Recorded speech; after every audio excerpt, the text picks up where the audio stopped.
Hello viewers, আসসালামু আলাইকুম। কোডভাইবস চ্যানেলের পক্ষ থেকে আমি সৈয়দ নিয়াজ রসুল প্রত্যয় আপনাদের সকলকে জানাই স্বাগতম। আশা করি আপনারা সকলেই ভালো আছেন।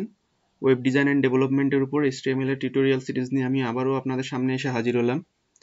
আর আমাদের এই কোর্সটি অবশ্যই আপনারা প্রতিটি ভিডিও দেখার আগে অবশ্যই আমাদের এই কোর্সটি রেজিস্ট্রেশন করে নেবেন, ঠিক আছে? আমাদের এই কোর্সটি রেজিস্ট্রেশন করার পরে দেন আপনারা ভিডিওগুলোতে মুভ করবেন, ঠিক আছে?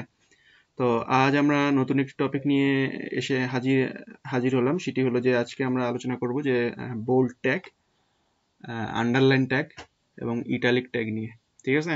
তো চলুন আমরা ভিজুয়াল স্টুডিও কোডে মুভ করি। তো বোল্ড ট্যাগ, আন্ডারলাইন ট্যাগ আর ইটালিক ট্যাগটা আসলে বেসিক্যালি কি কি কাজে ইউজ করা হয় সেটি আজকে আপনাদেরকে আমি দেখাবো। তো প্রথমে আমি এখানে বোল্ড ট্যাগের ইউজ দেখাবো আপনাদেরকে। বোল্ড ট্যাগকে বি এই ট্যাগটি দ্বারা প্রকাশ করা হয়ে থাকে, ঠিক আছে? তো সাপোজ আমি এই জায়গাটা যদি একটি নাম লিখি, সাপোজ ধরেন যে আমি আমার নামটাই লিখলাম প্রত্যয়, ওকে। এখন এটি কন্ট্রোল এস লিখে সেভ করে দিই, দেখি তো আউটপুটটা কি আসতেছে। এই দেখুন যে আউটপুটটা প্রত্যয় যে লেখাটি ছিল সেটি বোল্ড আকারে দেখাচ্ছে। তো বোল্ড ট্যাগ বেসিক্যালি ইউজ করা হয় এই কাজে ইউজ করার জন্য, যে যেই কন্টেন্টের উপর আমি বোল্ড ট্যাগ ইউজ করব সেটি বোল্ড আকারে দেখাবে, ঠিক আছে? তো এই মোটামুটি আপনারা যদি এটি চেঞ্জ করে দেন, সাপোজ যে কোনো কিছু ধরেন যে জাপান লিখলাম আমি, ঠিক আছে? এখন এটা যদি কন্ট্রোল এস লিখেন তাহলে কি আসবে আমরা দেখে নিই। তো দেখতে পাচ্ছেন যে জাপান যে লেখাটি ছিল এটি বোল্ড হয়ে গিয়েছে, ঠিক আছে?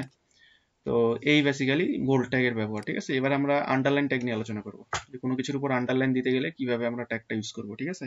সেটি হলো আন্ডারলাইন ট্যাগকে ইউ এই ট্যাগটি দ্বারা প্রকাশ করা হয়ে থাকে, ঠিক আছে? তো এখানে আপনি যে কিছু লিখে নেন, সাপোজ লিখলাম কানাডা, ঠিক আছে?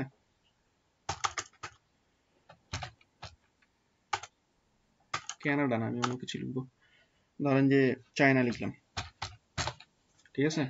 তো কন্ট্রোল এস লিখে সেভ করব। আমরা কি জানি যে এখানে অটোমেটিক আউটপুট চলে আসবে কন্ট্রোল এস লিখে সেভ করলে, বারবার লাইভ সার্ভারে যাওয়া লাগবে না, ঠিক আছে? শুধু কন্ট্রোল এস লিখে সেভ করলে চলে আসবে। এটা আগেও বলেছিলাম, যাই হোক আজকেও বললাম। তো আন্ডারলাইন করার জন্য আমরা এই যে এখানে যে আন্ডারলাইন হয়ে গেছে, ঠিক আছে? এখানে যে কোনো কিছুই আমি লিখতে পারি, যে চায়নার পর যদি অন্য কিছু লিখতে পারি, ধরেন যে দিনাজপুর লিখলাম,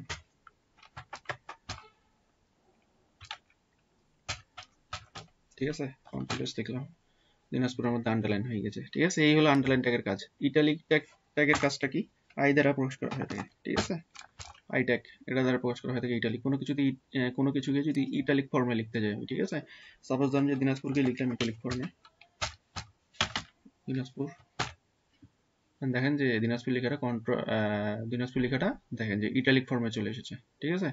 এই হলো basically bold tag, underline tag আর ইটালিক ট্যাগের ব্যবহার, ঠিক আছে? তো আজকে এই পর্যন্তই থাকবেন।